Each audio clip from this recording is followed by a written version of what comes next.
എന്താണ് dark psychology? നിങ്ങളിൽ ചിലരെങ്കിലും ആ വാക്ക് കേട്ടിട്ടുണ്ടാവും. രാഷ്ട്രീയത്തിലും നമ്മുടെ നിത്യജീവിതത്തിലും ഈ വാക്കിന് എന്തെങ്കിലും പ്രാധാന്യമുണ്ടോ? അതാണ് ഇന്നത്തെ വീഡിയോ ചർച്ച ചെയ്യുന്നത്. ഞാൻ ഡോക്ടർ സൈജു ഖാലിദ്. നിങ്ങൾ വീഡിയോ പൂർണ്ണമായിട്ട് കാണണം. ചാനൽ സബ്സ്ക്രൈബ് ചെയ്യാനുള്ളവർ ദയവായി സബ്സ്ക്രൈബ് ചെയ്യണം. ഈ വിവരങ്ങൾ മറ്റുള്ളവരിലേക്ക് ഷെയർ ചെയ്യുകയും ചെയ്യാം. ചിലപ്പോൾ ചില ചേച്ചിമാർ റോഡിന്റെ സൈഡിലൊക്കെ നിന്ന് പതിവിലും കഴിഞ്ഞുള്ള സന്തോഷമൊക്കെ നമ്മളോട് രേഖപ്പെടുത്തും, പതിവിൽ കഴിഞ്ഞുള്ള സ്നേഹമൊക്കെ നമ്മളോട് കാണിക്കും. അപ്പോൾ എന്തായാലും നമ്മൾ ചോദിക്കും, ചേച്ചി എവിടെ നിന്ന് പോയിട്ട് വരുന്നു, ബസ്സിന് വന്ന് ഇറങ്ങിയതേ ഉള്ളൂ എന്ന് നമ്മൾ തിരിച്ച് ചോദിക്കുമ്പോൾ അതേപോലെ ഇന്നടത്ത് പോയിട്ട് വരികയാണെന്നൊക്കെ നമ്മളോട് വളരെ സന്തോഷമായിട്ട് പറയും. എന്നിട്ട് എടുത്താപ്പങ്ങാത്ത ഒരു വലിയ കെട്ട്, ഒരു ചാക്കുകെട്ട് അവരുടെ കയ്യിൽ കാണും. ആ സന്തോഷത്തിന്റെ ആധിക്യം പറഞ്ഞ് ഈ ചാക്കുകെട്ട് നമ്മുടെ തോളിലെടുത്ത് വെച്ച് എന്നിട്ട് ചേച്ചി പറയും, ഇത് അപ്പുറത്തോട്ടൊന്ന് വെച്ച് അന്നേരം വീട്ടിലോട്ട് വെക്ക്, ഓട്ടോ കിട്ടിയില്ല എന്നൊക്കെ പറയും. ഈ വലിയ സാധനം നമ്മൾ തോളിലെടുത്ത് വെച്ചുകൊണ്ട് അവരുടെ വീട്ടിലെത്തിച്ചു കൊടുക്കുകയും ചെയ്യും. അതിനു മുമ്പ് ആ ചേച്ചി പ്രയോഗിച്ച ഒരു മനഃശാസ്ത്രപരമായ തന്ത്രമുണ്ട്. നമുക്ക് അമിതമായ സ്നേഹം വാരിക്കോരി തന്നിട്ട് ചേച്ചിയുടെ കാര്യം സാധിക്കുവാൻ വേണ്ടി ഉപയോഗിച്ച ആ തന്ത്രമാണ് ഡാർക്ക് സൈക്കോളജി എന്ന് വളരെ ലളിതമായ മലയാളത്തിൽ നമുക്ക് പറയാം. തങ്ങളുടെ ലക്ഷ്യം സാധിക്കുന്നതിന് വേണ്ടി ഇത്തരക്കാർ കൃത്രിമങ്ങളും കുതന്ത്രങ്ങളും അതേപോലെ നിർബന്ധങ്ങളും ഒക്കെ പ്രയോഗിച്ച് മറ്റേ ആളിനെ കൊണ്ട് ആ പ്രവൃത്തികൾ ചെയ്യിപ്പിക്കും. ആ ആളിന് ചിലപ്പോൾ അത് ദോഷകരമായി ബാധിച്ചാലും ഒരു തരത്തിലുള്ള സിമ്പതിയും വർക്കൗട്ട് ചെയ്യാതെ ആ ആൾ ആ പ്രവൃത്തികൾ തുടർന്നുകൊണ്ടേയിരിക്കും. തങ്ങളുടെ ലക്ഷ്യം ഏത് വിധേനയും സാധിക്കുക എന്നുള്ളതാണ് ഡാർക്ക് സൈക്കോളജിയുടെ ഏറ്റവും പ്രയാസകരമായ ഒരു വശം. യഥാർത്ഥത്തിൽ ഇത് മറ്റുള്ളവരുടെ മനസ്സിനെ രഹസ്യമായി കീഴ്പ്പെടുത്തുന്ന ഒരു ഏർപ്പാടല്ല, മറിച്ച് മറ്റുള്ളവരുടെ ചെലവിൽ സ്വന്തം നേട്ടങ്ങളും സ്വന്തം ലക്ഷ്യങ്ങളും സ്ഥാപിച്ചെടുക്കുന്ന ഒരു ഏർപ്പാടാണ്. അതായത് ഒരു മനഃശാസ്ത്രപരമായ തന്ത്രങ്ങൾ, സൈക്കോളജിക്കൽ മാനിപ്പുലേഷൻ നടത്തിയിട്ട് സ്വന്തം നേട്ടങ്ങൾക്ക് വേണ്ടി മറ്റുള്ളവരെ യൂസ് ചെയ്യുന്ന ഒരു ഏർപ്പാടാണ് ഡാർക്ക് സൈക്കോളജി എന്ന് പറയുന്ന ടേം. ഡാർക്ക് സൈക്കോളജി ഉപയോഗിക്കുന്ന ചില ഭാഗങ്ങളെ പറ്റിയിട്ടാണ് ഇനി പറയുന്നത്. ഏറ്റവും ആദ്യമായിട്ടുള്ളത് പൊളിറ്റിക്സിൽ, രാഷ്ട്രീയത്തിൽ എങ്ങനെയാണ് ഡാർക്ക് സൈക്കോളജി ഉപയോഗിക്കുന്നത്.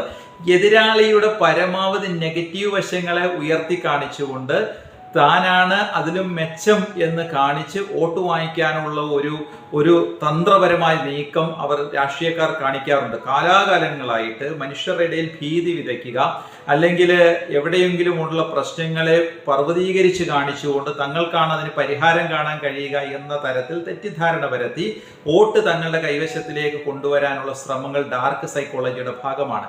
ഓരോ രാഷ്ട്രീയ തന്ത്രജ്ഞരും ചെയ്യുന്നത് എത്രത്തോളം പരമാവധി വോട്ടുകൾ തങ്ങളുടെ ഭാഗത്തേക്ക് കൊണ്ടുവരാൻ അവരുടെ സൈക്കോളജിയുടെ ഇരുണ്ട വശമായ ഡാർക്ക് സൈക്കോളജിയെയും കൂടെ വിനിയോഗിച്ചുകൊണ്ട് അതിനനുസരിച്ച് മറ്റുള്ളവരെ സംബന്ധിച്ചുള്ള ഭയം, ഭീതി ഉളവാക്കിക്കൊണ്ട് വോട്ട് സമാഹരിക്കാനുള്ള ഒരു ശ്രമം. ഇത് എല്ലാ കാലത്തും മുമ്പും എപ്പോഴും ഉണ്ടാകുന്ന ഒരു വസ്തുതയാണ്. എന്നാൽ എല്ലാ രാഷ്ട്രീയക്കാരും അങ്ങനെയാണ് എന്നല്ല, എങ്കിലും ലോകവ്യാപകമായി ഇത്തരത്തിലുള്ള ഒരു ഡാർക്ക് സൈക്കോളജിയെ പൊളിറ്റിക്സിന്റെ വോട്ടിന്റെ ഭാഗമായിട്ട് കാലാകാലങ്ങളായി വിനിയോഗിച്ചു വരുന്നു. അതുകൊണ്ട് എപ്പോഴും വോട്ട് ചെയ്യുന്ന വോട്ടർമാരെന്നുള്ള നിലയിൽ നമുക്കിടെയൊക്കെ ഒരു കടമ രാഷ്ട്രീയത്തെ വസ്തുനിഷ്ഠമായിട്ട് വിലയിരുത്തുകയും സ്വാതന്ത്ര്യവും ആർക്കും കൊണ്ട് അടിമപ്പെടുത്താതെ, ഈ ഡാർക്ക് സൈക്കോളജിയുടെ ഏറ്റവും പ്രധാനപ്പെട്ട ഒരു ഭാഗം അതാണ്, അതിനെ ഫോളോ ചെയ്യേണ്ടി വരുന്നവരുടെ സ്വാതന്ത്ര്യം ഹനിക്കപ്പെടുന്നു എന്നുള്ള, ചിന്താ സ്വാതന്ത്ര്യമായാലും പ്രവർത്തന സ്വാതന്ത്ര്യമായാലും എല്ലാം അതിന് മുകളിൽ ആരാണോ ഇത് പ്രയോഗിക്കുന്ന ആളിലേക്ക് കേന്ദ്രീകരിക്കുകയും മറ്റുള്ളവരുടെ സ്വാതന്ത്ര്യം ദുർബലപ്പെട്ടു പോവുകയും ചെയ്യുന്ന ഒരു സാഹചര്യമാണിത്. പ്രത്യേകിച്ച് രാഷ്ട്രീയത്തിലും അങ്ങനെയൊക്കെ തന്നെയാണ്.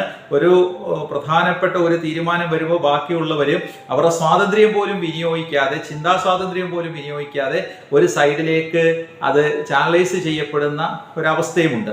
അപ്പോൾ നമ്മളെ സംബന്ധിച്ചിടത്തോളം ചെയ്യേണ്ടത് കൃത്യമായ രാഷ്ട്രീയ നിരീക്ഷണം നടത്തുകയും നമ്മളെ എവിടെയെങ്കിലും മാനിപ്പുലേറ്റ് ചെയ്യപ്പെടുകയാണോ എന്ന് ചിന്തിക്കാനുള്ള ബാധ്യതയും നമുക്കുണ്ട്. അത്തരത്തിൽ വേണം മുന്നോട്ട് പോകാൻ എന്ന് സാന്ദർഭികമായി ഉപയോഗിച്ചതാണ്. രണ്ടാമത്തെ കാര്യം, ബിസിനസ്സുകളിൽ ഇത് സാധാരണ ഉപയോഗിക്കാറുണ്ട്. ഇപ്പോൾ നമ്മൾ ഏതെങ്കിലും ഒരു കാറിന് വില പറയാൻ പോകുന്നു. ഈ വില പറയുന്ന സമയത്ത് പുള്ളി പറയുന്നു, എനിക്ക് ഇത്രയും വേണ്ടപ്പെട്ട ആളായതുകൊണ്ടാണ് ഞാൻ ഇതിനെ സമ്മതിച്ചത്. വേറെ കക്ഷി വന്ന് നിൽപ്പുണ്ട്, പുള്ളി 10,000 രൂപയും കൂടെ കൂടുതൽ പറഞ്ഞിട്ടുണ്ടെങ്കിലും നമ്മൾ തമ്മിൽ ചിലപ്പോൾ നമ്മളോട് ഒരു ബന്ധവും കാണില്ല. എന്നാലും പുള്ളി ഇങ്ങനെയൊക്കെയുള്ള കാര്യങ്ങൾ പറയുകയും നമ്മളൊരു സമ്മർദ്ദപ്പെടുത്തുകയും ചെയ്യും. ആ കാറ് നമ്മളുടെ തലയിൽ വെച്ച് കെട്ടുക തന്നെ ചെയ്യും. സത്യത്തിൽ വേറെ ആരും കാണുക തന്നെയില്ല, വേറെ ആരും വിലയും പറഞ്ഞു കാണില്ല. 5000 രൂപ കൂടുതലായിരിക്കത്തില്ല പറഞ്ഞു, കുറഞ്ഞായിരിക്കും പറഞ്ഞു. പക്ഷെ എന്നാലും ആ ആളിന്റെ ആ വാക്ചാരിത്യത്തിൽ നമ്മളത് വീണു പോവുകയും നമ്മളതിന് വില കൊടുത്ത് വാങ്ങുകയും ചെയ്യും. അത് ഒരു ഡാർക്ക് സൈക്കോളജിയുടെ ഭാഗമാണ്. കാരണം അദ്ദേഹം പ്ലാൻ ചെയ്ത് വെച്ചിരിക്കുകയാണ്. യഥാർത്ഥ സൈക്കോളജി അല്ല ഉപയോഗിക്കുന്നത്, ഗുണപരമായ സൈക്കോളജി അല്ല, അതിന് പകരം ഒരു ഇരുണ്ട സൈക്കോളജിയുടെ വേർഷൻ അദ്ദേഹം പ്രയോഗിക്കുകയാണ്. എങ്ങനെയെങ്കിലും ഈ കാറ് എൻ്റെ തലയിൽ നിന്ന് ഊരിപ്പോകണം, അവൻ കൊണ്ടുപോയി ഉപയോഗിക്കട്ടെ, അതിന് എന്താണ് പ്രയോഗിക്കേണ്ടത്? ആ പ്രയോഗിച്ച തന്ത്രവും ഒരു ഡാർക്ക് സൈക്കോളജിയുടെ ഭാഗമാണ്. ചില കമ്പനികളിലും ഈ ഡാർക്ക് സൈക്കോളജി ഉപയോഗിക്കാറുണ്ട്. അവരുടെ സ്ലോഗനായിട്ടൊക്കെ എഴുതി വെച്ചേക്കും, ഞങ്ങളുടെ സ്റ്റാഫാണ് ഞങ്ങളുടെ അഭിമാനം, അല്ലെങ്കിൽ we are family, we are team എന്നൊക്കെ എഴുതി വെച്ചേക്കും. ഈ സത്യത്തിൽ ഇത് എഴുതി വെച്ചിരിക്കുമ്പോൾ ഒരിക്കൽ പോലും ഈ ആള്, അതായത് ഇതിന്റെ ഓണർ അല്ലെങ്കിൽ ഇതിന്റെ മാനേജർ അല്ലെങ്കിൽ ഇതിന്റെ മേലിലിരിക്കുന്ന ആള് ഒരിക്കൽ പോലും അവരുടെ ലാഭമല്ലാതെ വേറെ ഒന്നും ലക്ഷ്യമുണ്ടാകില്ല. അതിനനുസരിച്ച് we are team, we are family എന്നൊക്കെ കേൾക്കുമ്പോൾ ഈ കമ്പനിയിലെ സ്റ്റാഫുകൾ മരിച്ചു പണിയെടുത്തോളും. അവരവരുടെ സ്വസ്ഥതയും ലീവ് എടുപ്പോ അല്ലെങ്കിൽ മറ്റൊരു റെസ്റ്റ് എടുപ്പ് പോലും മറന്നിട്ട് വി ഫീലിംഗ് ക്രിയേറ്റ് ചെയ്ത് കഴിയുമ്പോൾ നമ്മളെ അതിനനുസരിച്ച് പരമാവധി വർക്ക് ചെയ്യുകയും നമ്മളിലൂടെ കമ്പനി പരമാവധി നേട്ടം ഉണ്ടാക്കുകയും ചെയ്തുകൊണ്ടേയിരിക്കും. അത്തരത്തില് ഉള്ള ആ വി ഫീലിംഗ് അല്ലെങ്കിൽ നിങ്ങളാണ് ഈ കമ്പനിയുടെ ശക്തി അങ്ങനെയൊക്കെ പറഞ്ഞ് ബൂസ്റ്റ് ചെയ്ത് കൊടുക്കുന്നതിനനുസരിച്ച് ഈ ആളിനെ പരമാവധി ചൂഷണം ചെയ്യാൻ ഒരു സൈക്കോളജിക്കലായിട്ടുള്ള മാനിപ്പുലേഷൻ അവിടെ നടത്തുന്നു. അതും ഒരുതരം ഡാർക്ക് സൈക്കോളജിയുടെ ഭാഗമാണ്. നാർസിസം എന്നുള്ളത് ഈ ഡാർക്ക് സൈക്കോളജിയിൽ പെട്ട ഒരു പ്രധാനപ്പെട്ട ഭാഗമാണ്. മറ്റുള്ളവരുടെ മുന്നിൽ താൻ ഒരു ബിംബമായി പ്രതിഷ്ഠിക്കപ്പെടുക, ആരും തന്നെ കുറ്റപ്പെടുത്താൻ പാടില്ല, താൻ ചെയ്യുന്നതെല്ലാം ശരിയാണ്, യാതൊരു സിമ്പതിയോ എമ്പതിയോ മറ്റുള്ളവരോട് കാണിക്കാതെ താഴെയുള്ളവരെല്ലാം ചൂഷണം ചെയ്തും അവരുടെ സ്വത്തുവകകളെല്ലാം ഇഷ്ടം പോലെ ഉപയോഗിച്ചും യാതൊരു രീതിയിലുള്ള ഭാവഭേദങ്ങളും ഇല്ലാതെ അങ്ങനെ ജീവിച്ചു പോകുന്ന ഒരവസ്ഥ. താനൊരു പ്രതിഷ്ഠയാണ്, തന്നെ എല്ലാവരും ആരാധിക്കപ്പെടണം, മറ്റുള്ളവരുടെ മുന്നിൽ തന്നെ പറ്റി നല്ലത് മാത്രമേ ചിത്രീകരിക്കാവുള്ളൂ എന്നുള്ള ഒരു ഡാർക്ക് സൈക്കോളജിയുടെ ഒരു ഭാഗം. താൻ എവിടെ ഇകഴ്ത്തപ്പെടുന്നത് അവർ സമ്മതിച്ചു തരില്ല, എല്ലായിടത്തും താൻ തന്നെ ഉയർന്നു നിൽക്കണം എന്നുള്ള ഒരവസ്ഥ. അതിനുവേണ്ടി ഈ സൈക്കോളജിക്കലായിട്ടുള്ള മാനിപ്പുലേഷൻ, അതായത് കൃത്രിമത്വം കാണിക്കുകയും അതിനനുസരിച്ച് താൻ ഉയർന്നു നിൽക്കാനുള്ള എല്ലാ സാഹചര്യങ്ങളും സൃഷ്ടിച്ച് ഇങ്ങനെ മുന്നോട്ട് പോവുകയും ചെയ്യുന്ന ഒരു കൂട്ടരുണ്ട്. അത് ഈ ഡാർക്ക് സൈക്കോളജിയിലെ ഏറ്റവും പ്രധാനപ്പെട്ട ഭാഗമാണ്. അതേപോലെ മറ്റൊരു കൂട്ടരാണ് സോഷ്യോപാത്സുകൾ. അവര് വളരെയധികം ബുദ്ധിശാലികളും ആകർഷണത്വം ഉള്ളവരും ഒക്കെയായിട്ട് സമൂഹത്തിൽ അങ്ങനെ വിലസുകയും അവര് മറ്റുള്ളവരെ ചൂഷണം ചെയ്തുകൊണ്ടേയിരിക്കുകയും അതെന്നാൽ ചൂഷക വർഗത്തിന് മനസ്സിലാകാതെ പോവുകയും ആ ചൂഷണത്തിലൂടെ താൻ നേട്ടങ്ങൾ ഉണ്ടാക്കിക്കൊണ്ട് പോവുകയും ചെയ്യുന്ന സോഷ്യോപാത്സ് എന്ന് പറയുന്ന വിഭാഗവും ഈ ഡാർക്ക് സൈക്കോളജിയിൽപ്പെട്ട ഒരു ഭാഗമാണ്. ഇനി നിത്യജീവിതത്തിൽ നാം ഈ ഡാർക്ക് സൈക്കോളജിയെ ഫേസ് ചെയ്യാറുണ്ടോ? ശരിക്കുമുണ്ട്. ധാരാളം തവണ നമ്മൾ ഈ ഡാർക്ക് സൈക്കോളജിയെ ഫേസ് ചെയ്യാറുണ്ട്. അമ്മമാര്, ചെറുക്കന്മാര്, മക്കളുമാർ ഇങ്ങനെ ഒട്ടി വരുമ്പോഴത്തേനും അമ്മ ചോദിക്കുന്നത്, എന്താ രാവിലെ ഒട്ടുന്നല്ലോ, എന്തോ കാര്യം സാധിക്കാറുണ്ടല്ലോ എന്ന് ഇങ്ങനെ അമ്മമാര് പറയത്തില്ല. ഡാർക്ക് സൈക്കോളജിയാണ്. കാര്യം അവനറിയാം ഏത് രീതിയിലാണ് അമ്മയെ കുപ്പിയിലാക്കേണ്ടത്, അമ്മയെ എങ്ങനെയാണ് തന്ത്രപരമായി പറ്റിക്കേണ്ടതെന്ന് ഇവൻ കാലങ്ങളായി മനസ്സിലായി. വളരെ കുഞ്ഞു പ്രായത്തിൽ തുടങ്ങിയതായിരിക്കും. ഇപ്പോഴും 10-25 വയസ്സിൽ അമ്മയോട് കരഞ്ഞു കാണിക്കുന്ന മക്കളുണ്ട്. ആ കുഞ്ഞിലെ 1 വയസ്സിൽ കരഞ്ഞു തുടങ്ങിയ ആ ഒരു അനുഭവത്തെ വീണ്ടും വീണ്ടും അതാണ് ശരി, അങ്ങനെ കരഞ്ഞാൽ അമ്മ അത് സാധിച്ചു തരുമെന്നുള്ളത് കൊണ്ട് അമ്മയുടെ മുന്നിൽ കരഞ്ഞ് കാര്യം സാധിക്കുന്ന മക്കളുമാരുണ്ട്. എന്ന് പറഞ്ഞതുപോലെ നമ്മൾ നിത്യജീവിതത്തിൽ ഈ ഡാർക്ക് സൈക്കോളജി കൃത്യമായിട്ടത് ഫേസ് ചെയ്യാറുണ്ട്. അതിൽ ഏറ്റവും ആദ്യത്തേത് ലവ് ഫ്ലഡിങ് ആണ്. അതായത് കോംപ്ലിമെന്റ്സ് കൊണ്ട് അങ്ങ് പൊതിയും. ഓ അങ്ങനെയാണോ, നീ അങ്ങനെയാണ്, ആനക്കാര്യമാണ്, നീ വലിയ കാര്യമാണ് ചെയ്തത്, അതാണ് ഇതാണ് എന്ന് പറഞ്ഞിട്ട് ആളിനെ പരമാവധി ഉയർത്തി പറഞ്ഞ് സ്നേഹം വാരിക്കോരി കൊടുത്തിട്ട് അയാളെ മാനിപ്പുലേറ്റ് ചെയ്ത് കൊണ്ടുപോകാനുള്ള ഒരു പ്രവൃത്തി സാധാരണ നിത്യജീവിതത്തിൽ നാം കാണാറുള്ളതാണ്. പിന്നെ ലൈങ്, കള്ളം പറയുക.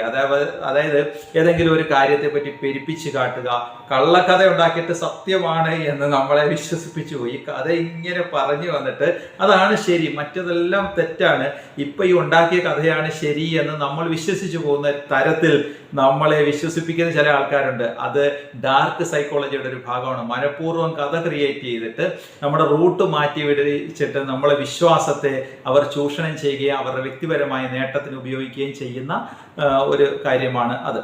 അപ്പോൾ നമ്മൾ ഫേസ് ചെയ്യുന്ന, നമ്മുടെ സാധാരണ ജീവിതത്തിൽ ഫേസ് ചെയ്യുന്ന ഡാർക്ക് സൈക്കോളജിയിൽപ്പെട്ട മറ്റു ചില കാര്യങ്ങളുമുണ്ട്. കുടുംബത്തിൽ തന്നെ, അല്ലെങ്കിൽ സ്നേഹിക്കുന്നവരുടെ ഇടയിൽ ഉണ്ടാകുന്ന, അല്ലെ മക്കളും അമ്മ അച്ഛന്മാരുടെ ഇടയിൽ, ഭാര്യ ഭർത്താക്കന്മാരുടെ ഇടയിലൊക്കെ ഉണ്ടാകുന്ന ചില വിഷയങ്ങളുമുണ്ട്. അതായത് പരമാവധി സ്നേഹം കൊടുത്ത് അവരെ ഒപ്പം കൂട്ടുകയും എന്നാൽ ചില സന്ദർഭത്തിൽ ചില വിട്ടുനിൽക്കലിലൂടെ അവരുടെ കൂടുതൽ സ്നേഹം അല്ലെ ശ്രദ്ധ പിടിച്ചു പറ്റാനൊക്കെ ശ്രമിക്കുകയും അങ്ങനെ താനില്ലാതെ പറ്റില്ല, അല്ലെ തൻ്റെ സ്നേഹം കൊടുക്കാതെ പറ്റില്ല എന്ന തരത്തിലേക്ക് അല്പം ഒരു ഗ്യാപ്പ് മനഃപൂർവ്വം സൃഷ്ടിച്ചുകൊണ്ട് മാറി നിന്നിട്ട് അവരെ വീണ്ടും തന്നിലേക്ക് വശീകരിച്ചെടുക്കുന്ന തന്ത്രങ്ങൾ, ഇങ്ങനെ നിരവധി കാര്യങ്ങൾ നമ്മുടെ നിത്യജീവിതത്തിൽ കാണാറുണ്ട്. അറ്റാച്ച്മെന്റ് ആയിട്ടിരുന്ന ഒരാൾ പിന്നീട് പിണങ്ങി മാറിക്കഴിയുമ്പോൾ ആ ആള് തന്നെ വന്ന് നമ്മളുടെ താന്ന് നിന്ന് സംസാരിക്കുക, എനിക്ക് പറ്റിപ്പോയി, അബദ്ധം കൊണ്ട് പറ്റിയതാ, എന്നിൽ നിന്ന് വരാൻ പാടില്ലായിരുന്നു, എനിക്ക് അത്രയും ബുദ്ധി ഉണ്ടായിരുന്നുള്ളൂ, ഞാൻ ഇങ്ങനെ ആയിപ്പോയല്ലോ, എന്തു മണ്ടനാ ഞാൻ എന്ന് പറഞ്ഞിട്ട് നമ്മളെ സത്യത്തിൽ അവർ ബോധപൂർവം അത്തരം കള്ളം ക്രിയേറ്റ് ചെയ്ത് മാനിപ്പുലേറ്റ് ചെയ്ത് അവർ വർക്കൗട്ട് ചെയ്ത് നമ്മളെ വീണ്ടും അവരുടെ ആളാക്കി മാറ്റി നമ്മുടെ ബാക്കിയുള്ളതും കൂടെ തട്ടിയെടുക്കുന്ന ചില ആൾക്കാരുണ്ട്. ഇങ്ങനെ നമ്മൾ സമൂഹത്തിലും നമ്മുടെ കുടുംബജീവിതത്തിലും സൗഹൃദ വലയങ്ങളിലും സ്കൂളിലെ ഫ്രണ്ട് സർക്കിളിലും ഒക്കെ ഇത്തരത്തിലുള്ള നിരവധി ആൾക്കാരെ നാം കണ്ടുമുട്ടാറുണ്ട്. അപ്പോൾ എവിടെയും നമ്മൾ ചെയ്യേണ്ട ഒരു കാര്യം, ഇത് ഡാർക്ക് സൈക്കോളജി പ്രയോഗിക്കുകയാണോ എന്ന് തിരിച്ചറിയാം. മറ്റുള്ളവരോട് നാം പ്രയോഗിക്കാനല്ല, അവരെന്താണ് നമ്മളോട് ഈ പ്രയോഗിച്ചുകൊണ്ടിരിക്കുന്നത് എന്നറിയാനുള്ള മിനിമം കപ്പാസിറ്റി നമുക്കുണ്ടാകണം. എങ്കിൽ മാത്രമേ നമുക്ക് വലിയ ദുരന്തങ്ങളിൽ നിന്ന് രക്ഷപ്പെടാൻ കഴിയുള്ളൂ. ഈ വീഡിയോ ചർച്ച ചെയ്തതെല്ലാം നമ്മളെ ചൂഷണം ചെയ്യുന്നവർ ഉപയോഗിക്കുന്ന അവരുടെ സൈക്കോളജി, മനഃശാസ്ത്രത്തിൻ്റെ മറ്റൊരു തലമാണ് ഡാർക്ക് സൈക്കോളജി. അതിലൂടെ അവർ അവരുടെ വ്യക്തിപരമായ നേട്ടത്തിന് നമ്മളെ ദുരുപയോഗപ്പെടുത്തുകയാണ് ചെയ്യുന്നത്. അവർ അതിനുവേണ്ടി ഉണ്ടാക്കുന്ന കള്ളക്കഥകളും അല്ലെങ്കിൽ കെട്ടുകഥകളും അല്ലെങ്കിൽ വഴിമാറ്റിയുള്ള ചിന്തകളും ഒക്കെ കൊണ്ട് നമ്മളെ അവരുടെ ആൾക്കാരാക്കി നിർത്തുകയും നമ്മളെ കൊണ്ട് പരമാവധി പണിയെടുപ്പിക്കുകയും അല്ലെ ചൂഷണം ചെയ്യുകയും നമ്മുടെ സ്വത്തും മുതലുകളും അവരുടെ കൈക്കലേക്ക് ആക്കുകയും നമ്മൾ ഇനി നശിച്ചു പോയാലും അവർക്ക് പ്രശ്നമില്ലാത്ത തരത്തിലാണ് അവരുടെ ഡാർക്ക് സൈക്കോളജി വർക്ക് ചെയ്യുന്നത്. അതിനനുസരിച്ച് നമ്മൾ വളരെ കണ്ണിങ്ങോടുകൂടി ലോകത്ത് ജീവിച്ച് മുന്നോട്ട് പോകുവാൻ ശ്രമിക്കേണ്ടതുണ്ട് എന്നാണ് ഈ വീഡിയോ ചർച്ച ചെയ്ത് വെച്ചത്. തട്ടിപ്പ് നടത്തുന്നവരെല്ലാം പ്ലാൻ ചെയ്യുന്ന സൈക്കോളജിയുടെ മനഃശാസ്ത്രത്തിന്റെ വശമാണ് ഈ ഡാർക്ക് സൈക്കോളജി. എങ്ങനെയാണ് അപരനെ, മറ്റൊരാളിനെ വലയിൽ വീഴ്ത്തുക എന്നുള്ളതാണ് നിരന്തരമായ അവരുടെ ചിന്ത. ആ ആളിനെ ചൂഷണം ചെയ്യുകയും അവരിനി നശിച്ചു പോയാലും നമുക്ക് യാതൊരു പ്രശ്നവുമില്ല, അവിടെ ഒരു എമ്പതിയോ സിമ്പതിയോ ഒന്നും വർക്കൗട്ട് ചെയ്യാതെ പരമാവധി ചൂഷണം മാത്രമാണ് അവരുടെ തലയിലുള്ളത്. അങ്ങനെയാണ് ഈ സ്വർണ്ണച്ചേനയും മറ്റുള്ള തരത്തിലുള്ള നോട്ടിരട്ടിപ്പിക്കലും അങ്ങനെയുള്ള ധാരാളം തന്ത്രങ്ങൾ അവർ പ്രയോഗിച്ചുകൊണ്ടിരിക്കും. അതിൽ പ്രബുദ്ധരായ വിദ്യാസമ്പന്നരായ നമ്മൾ ഒക്കെ വീണുപോവുകയും ചെയ്യും. അപ്പോൾ അത്രത്തോളം എഫക്റ്റീവായിട്ടുള്ള ഒരു മെത്തേഡാണ് ഡാർക്ക് സൈക്കോളജി. അതിനെ തിരിച്ചറിയുവാനും അത്തരത്തിലുള്ള വലകളിൽ നിന്ന് രക്ഷപ്പെടാനുമാണ് ഈ വീഡിയോ ചെയ്തിട്ടുള്ളത്. നിങ്ങൾ ഈ വീഡിയോ എല്ലാവരിലേക്കും ഷെയർ ചെയ്യണം. Okay, thank you.